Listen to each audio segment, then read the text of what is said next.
గాజువాక వాంహే కాలనీలోని శ్రీ వెంకటేశ్వర స్వామి దేవాలయంలో దొంగలు పడ్డారు. దేవాలయంలోని ఇనుమును నలుగురు దొంగలు ఎత్తుకెళ్లేందుకు ప్రయత్నించారు. విషయాన్ని గమనించిన స్థానికులు వారిని పట్టుకునేందుకు ప్రయత్నించగా ముగ్గురు పారిపోయారు.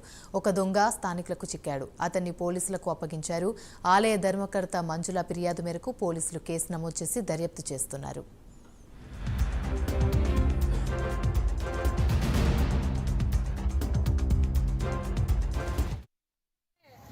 స్వామి టెంపుల్ పై నుంచి మరి అలాగే సిమెంట్ మూటలు అనగా రాడ్లు అనగా మరి ప్లేట్లు అలాగే కొన్ని వంట సామాన్లు మూట కట్టుకొని పట్టుకెళ్ళిపోతుండగా మేము దొంగలు వీళ్ళు పరిగెట్టి వెళ్ళిపోతుంటే పట్టుకోవడం జరిగింది. వెంటపడి మామూలుగా అయితే మేము రన్నింగ్ చేయలేం కానీ బళ్ళు మీద వెళ్ళి పట్టుకున్నారు. పట్టుకుంటే ఒకడు మిస్ అయిపోయారు, ఒకరు దొరికారు. మరి అలాగే గాజువాక లాండ్ ఆర్డర్కి ఫోన్ చేయడం జరిగింది. 100కి కాల్ చేస్తే ఇమీడియట్లో వాళ్ళు యాక్సెప్ట్ చేసి పోలీసు వారిని పంపించారు. మరి గాజువాక ఏసీపీ గారికి కూడా కాల్ చేశాను. ఏసీపీ గారు వెంటనే స్పందించి మరి గాజువాక స్టేషన్ నుంచి పంపించి ఇమీడియట్లో వాళ్ళపై యాక్షన్ తీసుకెళ్ళడం జరిగింది.